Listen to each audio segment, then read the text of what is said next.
stream right Okay, now. yes. Do you want me to speak? And we are live. Yes, I want you to speak. I gave everyone a link to the SciTube, so go in there before we continue playing the video. All right. Well, I'm already in the SciTubes. Okay, so we are continuing Have the Dating Blues, #MeToo, New York Times opinion editorial. Well, this isn't listed as satire, so there's a point in the non-Poe, or there's a point in this. It's a genuine thing that she's done, which is interesting because why is it their victimhood is so amusing to these women? Like, I mean, I actually said this in a video that I'm going to be making public whenever it gets finished, edited. These individuals, they seem very joyous as they describe their victimhood. Mm-hmm. They're just incredibly joyous. It's just a wonderful thing. They're really enjoying it. Yeah, well, they're giving. I think the ideology gives permission for people to take pleasure in hurting men, because you think that you're essentially like, you know, you're getting one up on them, and it's like settling some kind of score. It's like revenge. That's not even what I'm getting at. Like when I was describing being evicted from the Calgary Expo, you remember that video? Yeah. Where there was a whole bunch of people who said that I was faking it. Yeah. When I was describing it, I didn't have a shit-eating grin on my face. Did you notice that? Yeah, sure. And when somebody is actually describing victimhood that they identify with, I think the last thing on their mind is a shit-eating duper's delight grin, or this sense of delight that these people seem to take. Mm-hmm. But they are professional victims. I mean, this is their job essentially. So when they're doing good at their job, they may be happy. Yeah, but they don't obviously identify with the victimhood, because I've never. Have you ever seen? Look at how Jordan Peterson was talking during the Kathy Newman interview, and he was explaining how it was uncomfortable for him. He didn't have this fucked up grin on his face. Yeah. He had a rictus of pain. You see what I'm saying? Yeah. And yet they have these gigantic payday grins on their faces. But what I'm saying is Jordan Peterson is not one of the professional victims. They are. Yeah, I know. I'm just saying that my point is that. Well, no, but whenever they think about, because I bet you this woman hasn't been victimized. Oh my God, dog! I feel victimized. Okay. Oh my God. Every fucking time. Okay, I'm done. I'm done talking for now. Wait, I wanted to hear what you had to say. You won't be able to hear it because my dog starts howling every time I open my fucking mouth. Wait, no, she stopped. Continue. Yeah, because she's destroying something right now. She's destroying an empty cigarette pack. And my jacket. Cut it out. Stop doing that. Okay. Yeah. Okay, no, don't climb on my lap. So essentially she's describing a circumstance that she has not necessarily been victimized by. If she has been, it's you know, you ever remember Nellie Olson from Little House on the Prairie? Fuck, get down, dog. How she just loved to tattle on people, right? So if anybody said or did anything that was even remotely something that she could spin into an insult or an offense to her, or you know, something that would get them in trouble, and she would be able to dominate them by tattling and then getting them punished for it, right? This is all just relational aggression here, right? And yeah, if this woman had been victimized in any serious way, she wouldn't have a big shit-eating grin on her face when discussing it. But she hasn't been victimized in any serious way, I can almost guarantee you. And so she is engaging in that age-old practice of a happy practice of stunted teenage girls everywhere in reputational assassination via tattling. I find it amazing that we allow this, like, we just don't call this out for what it is. Because people who are genuine victims do not act like this when they're talking about their victimhood or a type of victimhood that they deeply relate with. But you know, she can get away with it because she doesn't have to be a victim to have an opinion or have the correct opinion about this, right? And so, would you stop? Oh my God, why do you destroy things? She's destroying a cardboard box right now. She's eating it. Well, she's ripping it into smaller pieces so she can eat it. You know what? My cat does that. Like, he's been eating my notes.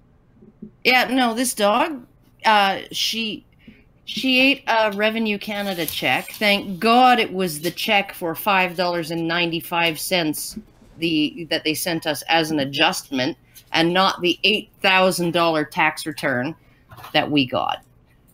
Thank God that was the check that she ate. I mean, I can't believe what are you eating this? Like, I picked up my notes and the center was eaten. The center of my note, not even a corner. She had eaten the center of it. I know. But this was valuable information, and you ate it. She has a full bowl of dog food all the time, and it's not the dog food. It's not the dog food that she's allergic to. She happily eats it when she's really hungry. She just eats other things when she's not hungry. Okay, and here's the other thing that our cat ate. This is the new cat with the many toes. He's so weird. He ate my earplugs. Your earplugs or your earbuds? Earplugs. Like, okay. When I put them in to not listen. And I'm like, I hope you didn't eat more than the ones that you regurgitated all over the floor. Because if I don't want to, like, I don't want you to have a freaking bowel blockage. So now I have to take my earplugs and put them in a little container and put them in a place where he can't get at them. And it's like, cat, why did you eat my earplugs? Why? Yeah, no. The one thing that this dog actually learned, because we penalized her quite harshly when she ate my son's earbuds, out of his, she managed to get them out of the pocket of his jacket while it was hanging up. She could sort of get up high enough on the shoe rack to nose around in his pocket and pull them out. And so she ate those. She was punished quite severely for that, because dogs really shouldn't think that they can eat wires. We should probably do what we're being paid for. I don't know if we're being paid for complaining about the eating habits of our animals. Oh my God, this dog. Like, she even tries to eat her dog tag that's hanging off of her collar. Yeah, my cat does that too. Sometimes she can get it in her mouth. Shall we? And okay. She tries to eat her tail. She even tried to eat her foot once when she was lying on the floor and there was a blanket over top of her leg and her foot was sticking out the other side of the blanket. And she thought, that looks like something to eat, without realizing it was her foot. Jojo chases his tail a lot when he's bored. Your dog is bland. Your dog has no personality, Brian. Yeah. No, Jojo has too much personality. I'm just glad he's asleep right now. Otherwise, he plays too rough. He's very hyper. Hey, Brian. Yes. Do you know our cat's name? Our new cat with the many toes? No. What's his name? Mojo. Oh, that's funny. So it's Mojo Jojo. Hey, Brian, have you ever been, like, driving down the freeway at, like, 90 kilometers an hour and all of a sudden the dog in the back seat starts humping your head? No. No? But I haven't created the appropriate atmosphere to run that experiment. I might experience that if I start driving down a freeway with Jojo in the car. Okay. At 90 miles an hour. So just the conditions haven't been right yet. But I haven't. Not 90 miles an hour. 90 kilometers. Which We're not insane here in Canada, Brian. I do 90 sometimes. Okay. So do I. Sometimes. Wait, before we continue. Yeah. Kamen says Mojo Tojo. That's Tojo. Tojo. You all them Tojos. All right, let's do the thing that we're Okay. supposed to be doing. Okay. What did you say?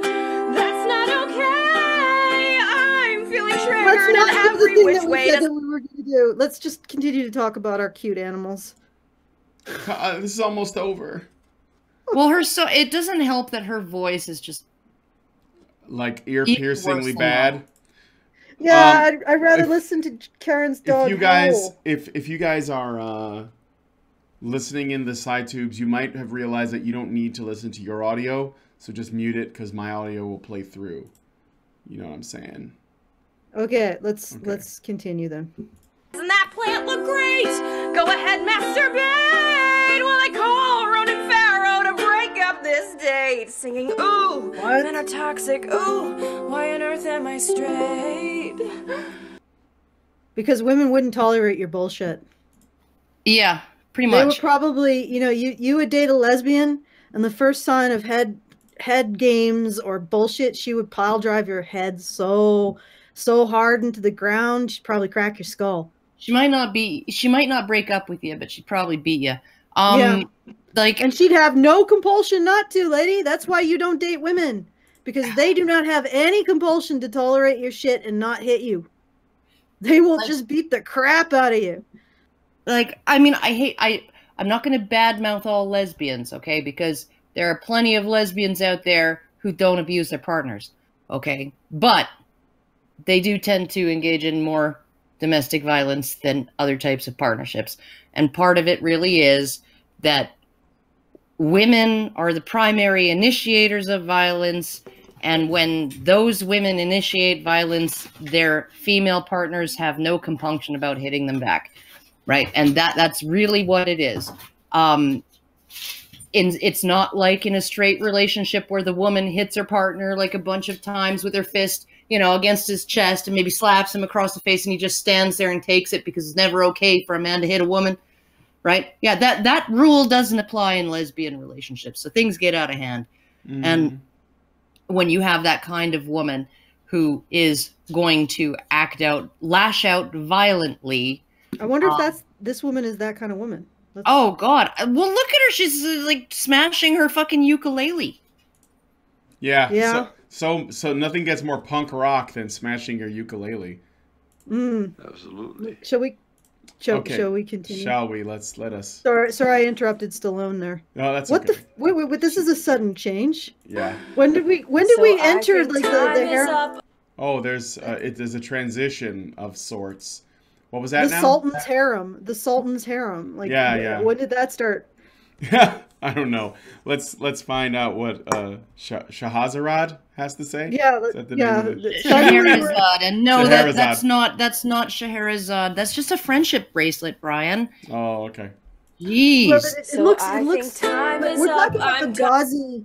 We're talking about the gauzy curtains that have suddenly appeared in the arabesques. I know, and the filigree. Yeah. Around those. The visual styling has changed completely, and now it's all lens flares and mist and Vaseline on the lens. The hell? What part of Moving this on. woman's fantasy are we in now? Well, I don't know, but I think, I can understand her wanting a little Vaseline on the lens. I think that we all do. So, Okay.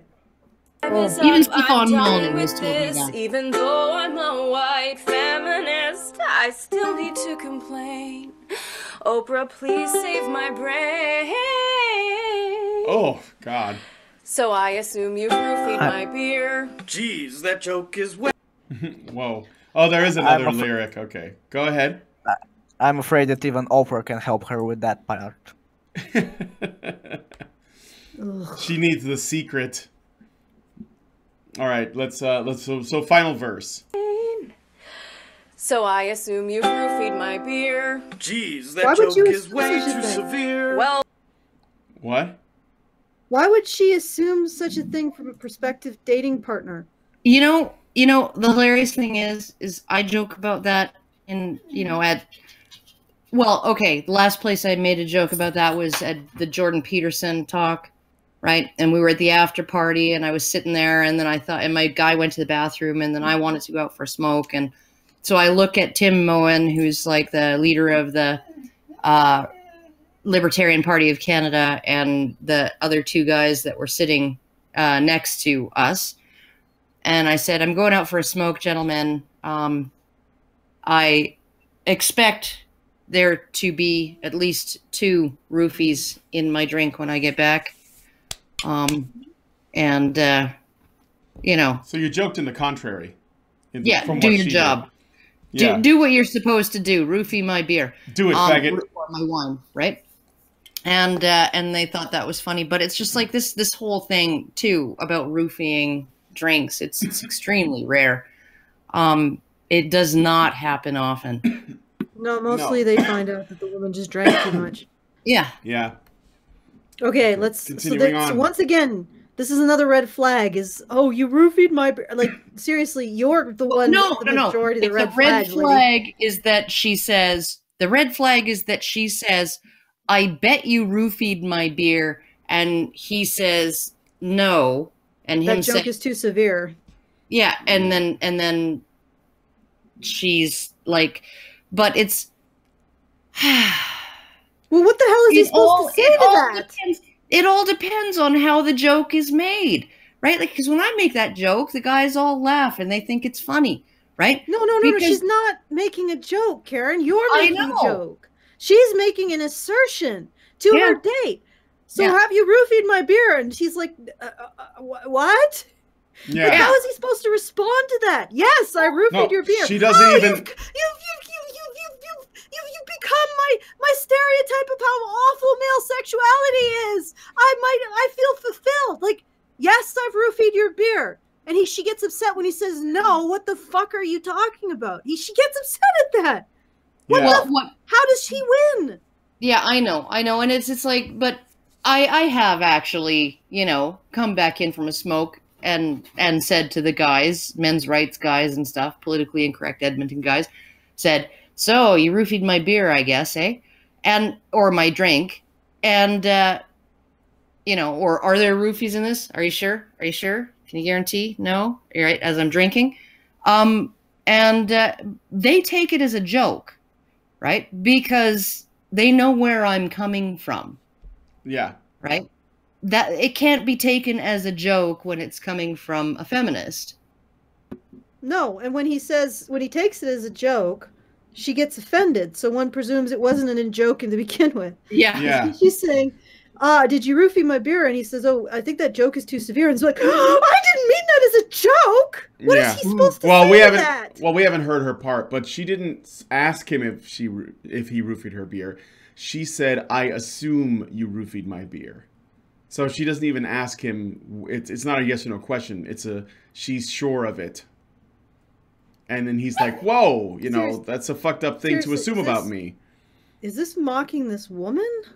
It's hard to say. I don't know. This can only, like, if this is not somebody mocking the feminist position, then... It makes the feminist position pretty hilarious. It's really not doing the feminist position any good. Dogs! It's pretty cartoony. All right, shall I play some more? Yes. Well, we've had a terrible year. I swear I sympathize with your plight. How? You're a straight cisgendered man who is white. Okay, wait. How, huh? You mean he's exactly, well, not precisely, because the individual that Christina Garcia allegedly harassed was actually Hispanic. But don't presume that white men would be less likely to be harassed than Hispanic men. Sexually harassed. So how is it that he can't understand your plight? You chauvinist? You bigot? Well, no, I actually think that the problem is that she says, how can you understand what she's really saying is, how can you empathize with someone who is different from you? Mm-hmm. Right? You're a straight, cisgendered male who is white. Therefore, you are incapable of empathizing with anyone who is not those things. That's what she's saying. She's doing it in the context. No, she specifically is talking about a context, and the context is sexual abuse via drugging. Yeah, So- but whatever. But she's saying what she's saying here is not just that would never happen to you. She's also saying you could never have the kind of empathy that's required to put yourself in the experience of someone it has happened to.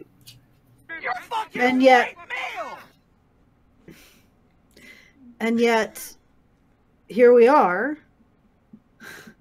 in a situation where men have been sexually assaulted and harassed. So, well, and they certainly don't get any sympathy or empathy or compassion from the feminists, do they? I'm gonna mute for a minute here. okay, deal with your dog. All right, next thing. Wow, can I say anything right? What did you say? That's not okay. My cat person doesn't exist anyway. Unless it's my cat. That's it. I'll marry my cat. And He everybody wouldn't hurt me 'cause cheered. he's not like Everybody, you'll marry your cat. Yep. Have you ever seen cat sex? Have you ever woken up in the morning to find cat shit on your bed?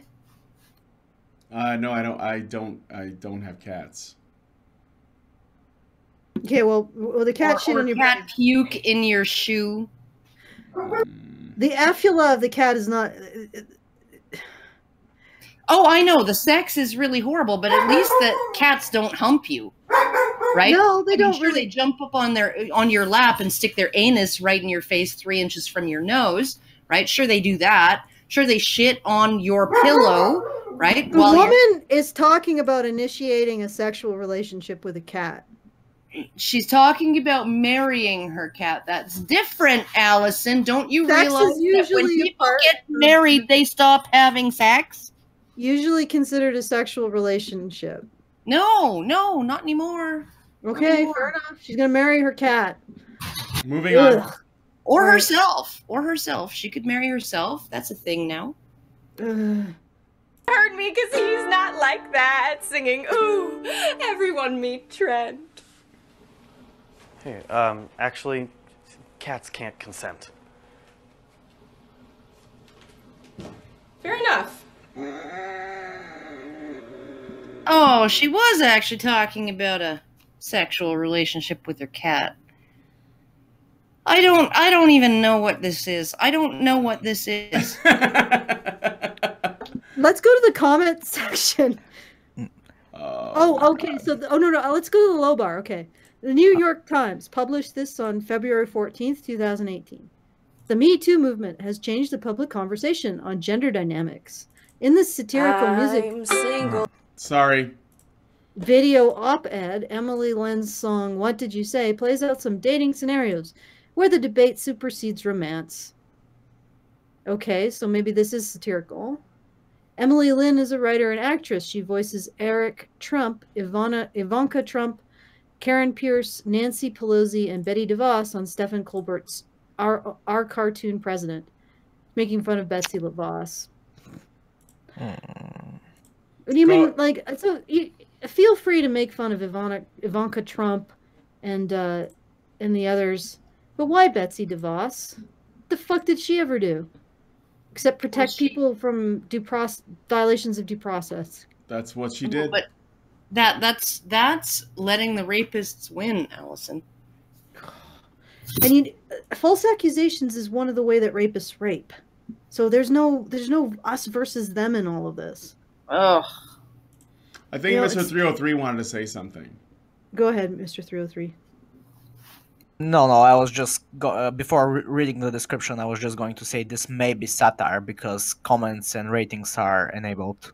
So I don't know, but by the looks of it, I'll take a look. I cannot tell.